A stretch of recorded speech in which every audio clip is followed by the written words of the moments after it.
Hey, good morning, guys. It's been a while. We're going to get some things adjusted here for us.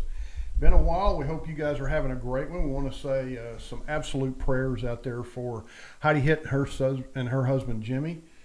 They have come down with the COVID. They've been in the hospital for a few days. They're improving and they're doing great.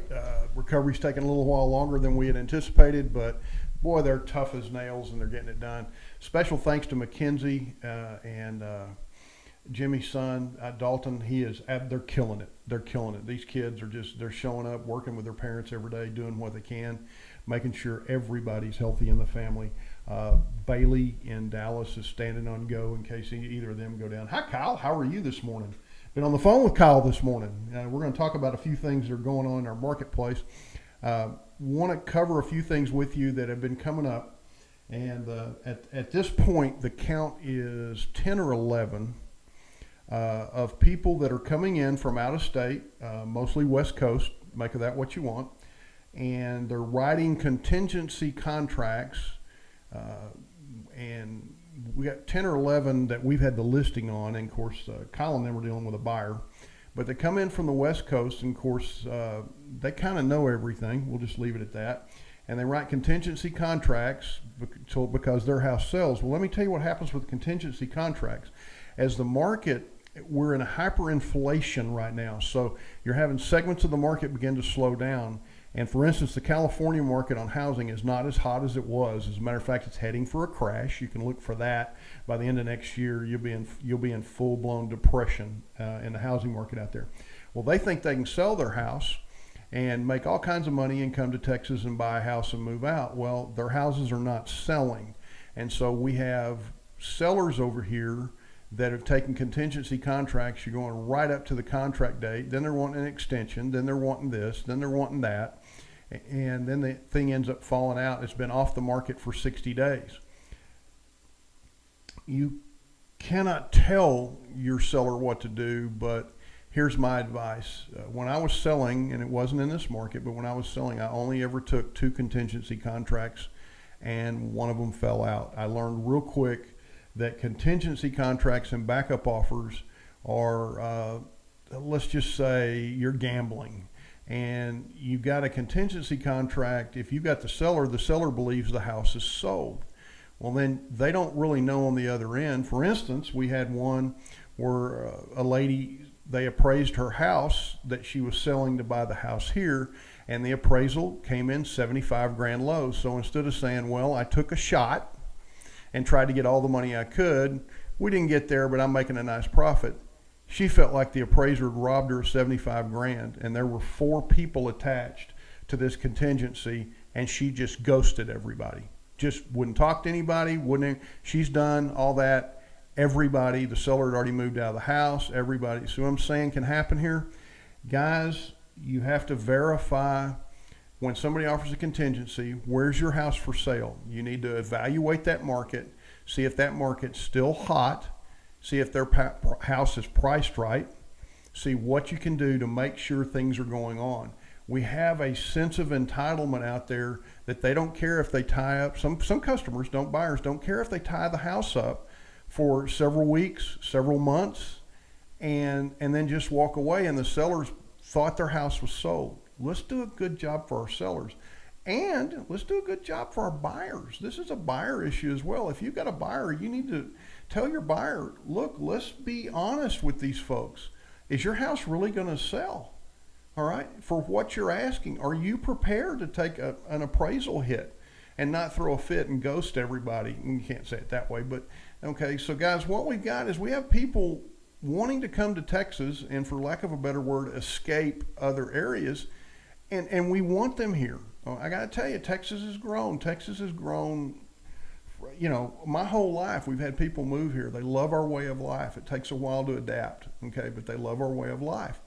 So, but we need to make them aware. And, I was on the phone this morning with a customer of Kyle's and his beautiful wife. And the guy's trying to tell us how much real estate he's done and this, that, and the other, and blah, blah, blah, blah, blah. Well, we figured out the guy was lying really, really quick. Said he had $1 million house in Corpus Christi. Well, what he had was a $500,000 house that he had bought from Oregon. He's from Oregon. He bought a $500,000 brand new construction, put it back on the market 6 months later for $740,000. He's competing with the builder that's still selling houses for $500,000.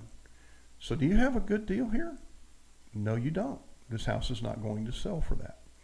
So we need to evaluate what's going on. Make a phone call or two. We got people that we can call. I mean, find somebody. Call an office. I mean, what we need to know, call the listing agent, okay? We have had 10 or 11 where we've had the listing, okay? And then all of a sudden the buyer just evaporates because their deal can't happen on the other end. Guys, we've got to do a better job for our sellers, and we've got to do a better job with these buyers. Are they really buyers? Okay? If they're really buyers, then they ought to be prepared. Kyle and them, the deal this morning, the guy's trying to buy a $1.1 million house with zero down and was mad because he had to pay closing costs. Brand new construction, $1.1 million, and is mad. And he was wanting to blame somebody because he had to pay closing costs. There's nobody to blame. You're buying a $1.1 million house. You got to have some skin in the game. Take that up with your lender. Why'd you make it? He brought his own lender that he had supposedly used a bunch. We have found out that's not true either. And so, bring your own lender to the party. Your lender should have told you, if you're buying this is what it is. And he was griping about one of the lowest tax rates in South Texas. Now, if you've ever been down around Montgomery County and the Houston area, tax rates are 2.8 to 3.8 all day long, and this was a 2. So, the guy had a low tax rate, and they started doing a little digging and figured out what they had. So, but the guy wanted to talk to me, and he talked to me. And, I basically told him we were, to have his lender issue, because he had already executed the contract, have his lender issue a termination if his lender would, because he couldn't get it financed, okay, because he didn't want to write a check for $40,000 in closing costs, and we were going to be done with him. So Kyle and them were going to, terminate the relationship with him after they get the paperwork done.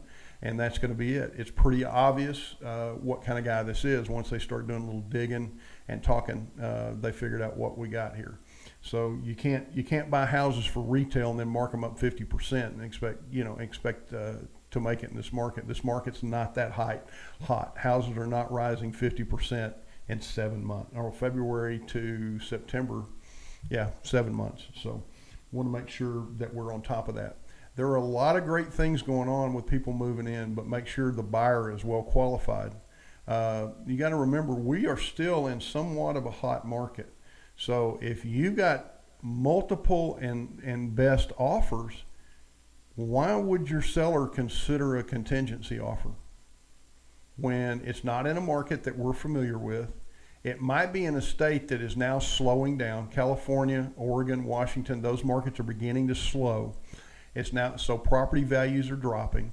So, and time in the market, depending on the price range, time on the market is growing. So here's the situation. We've got a house that we can probably sell and close in 60 days here. They've got one out there. It may take 6 months. All right. Educate your seller. Your seller still makes the decision. Please, we want them to make the decision. But let's educate our sellers on what they need to know to make an informed offer. Is this an offer that's going to make it to the closing table? I hate to sit in front of a seller and say, we've got this offer, but is it going to make it to the closing table? We have got people doing, I have never seen the likes of unethical behavior in real estate agents, and I have never seen the likes of unethical behavior in individuals, okay? The sense of entitlement is strong. They think nothing about keeping a house off the market for a couple of months and then going, oh well, and just disappearing into thin air. So what you got to do, and we got a couple where the sellers on our side just said, I'm not signing the release earnest money. I don't care if they sue us. They can fly in from California or Oregon or wherever. They can fly in and take us to court. Okay, we're done. Let them spend all the money they want. We don't care if the state gets it. If we don't get it, we don't care. That you're wasting too many people's time, and Texans can bow up a little bit. And to be honest with you, I don't blame them. But it's our job to educate them. We want to educate our sellers on what a contingency offer can and can't do for them, okay? And the problem you're having now, once it goes contingent in MLS, it makes it extremely tough. We still have a couple that come in and get the other offer and throw the other one off, and that's what you're fine there. But we still have a lot of people say, well, that's contingent, so we're not, we probably oughtn't to look at it. Well, then the buyers don't look at it. It slows down the showings. So if you've got a hot property, let's say under $400,000, why would you take a contingency offer from an out-of-state client with an out-of-state lender? And we've had that. We've had one lender bless one of our real estate agents really bad. And of course, I got on the phone with him, and me and him had a nice talk. And he no longer works for that. I finally got a hold of his boss and said, he's either going to apologize or I'm going to go on social media and explain to everybody what kind of this individual is. And he lost his job, and he should have. Okay. So the problem is we need to be working with local lenders that are familiar with what we do. We need to be working with customers that are ready to buy, that aren't contingent. Okay. If you sold your house in California, go check into a hotel, go rent something for a couple of months, 6 months, whatever you can do. You've got to do something to make it attractive for the seller to take your offer. If I was out there right now selling, and as you know, I don't compete with you, I would tell my seller, if they're in the price range, look, you're in the price range where we're going to find a buyer that doesn't have to have a contingency, and we're going to rock and roll with this. I have to bring you these contingent offers, but I'm going to, I don't control the other market. There's another real estate agent that has this listed. We had a real estate agent that wouldn't even talk to our agent. So we should have never took a contingent. Our agent called and wants some information. Is the house priced right? No, I can't talk to you. Okay, so they could, they just didn't want to.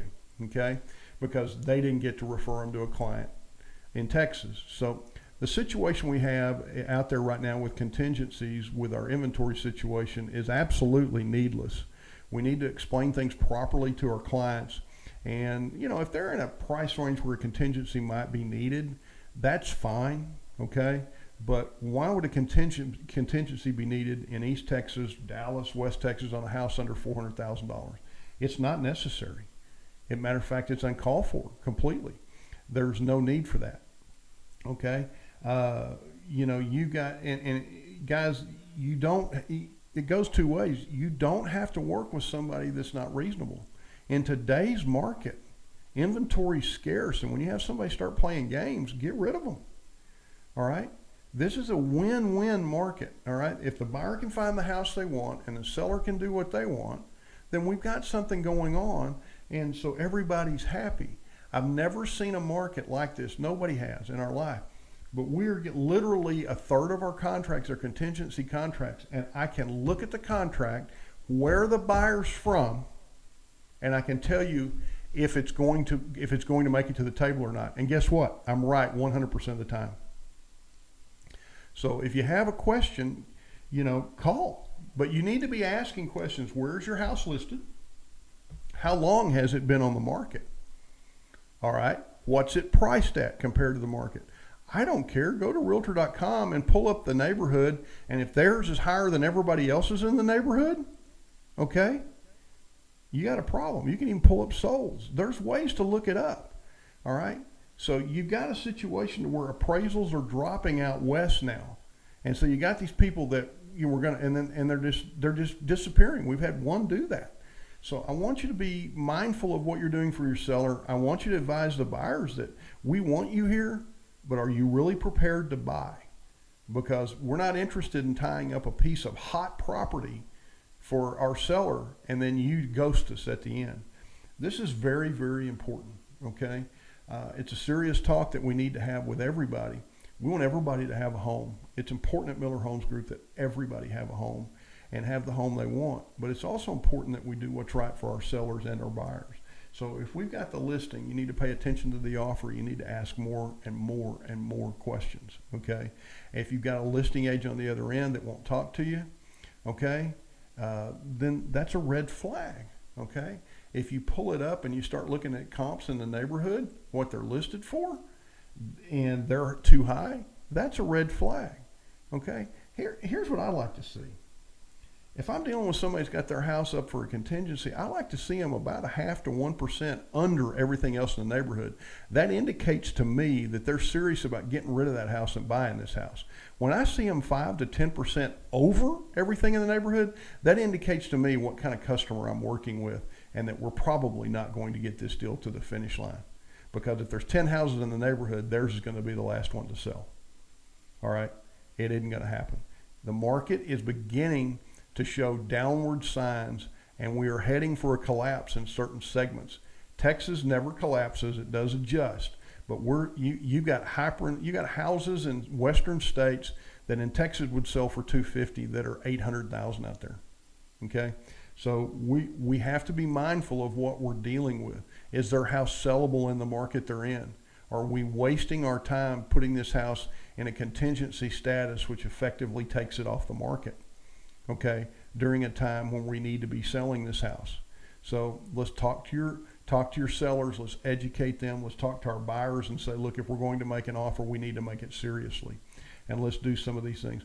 We even have, we've had buyers that came in and wouldn't write a contingency offer, and then at the last minute we found out they've got problems. Oh, well, we didn't sell our house, so we don't have the money. Wait a minute, this wasn't contingent on you selling a house. And then they expect to get their earnest money back. That's happened 3 times.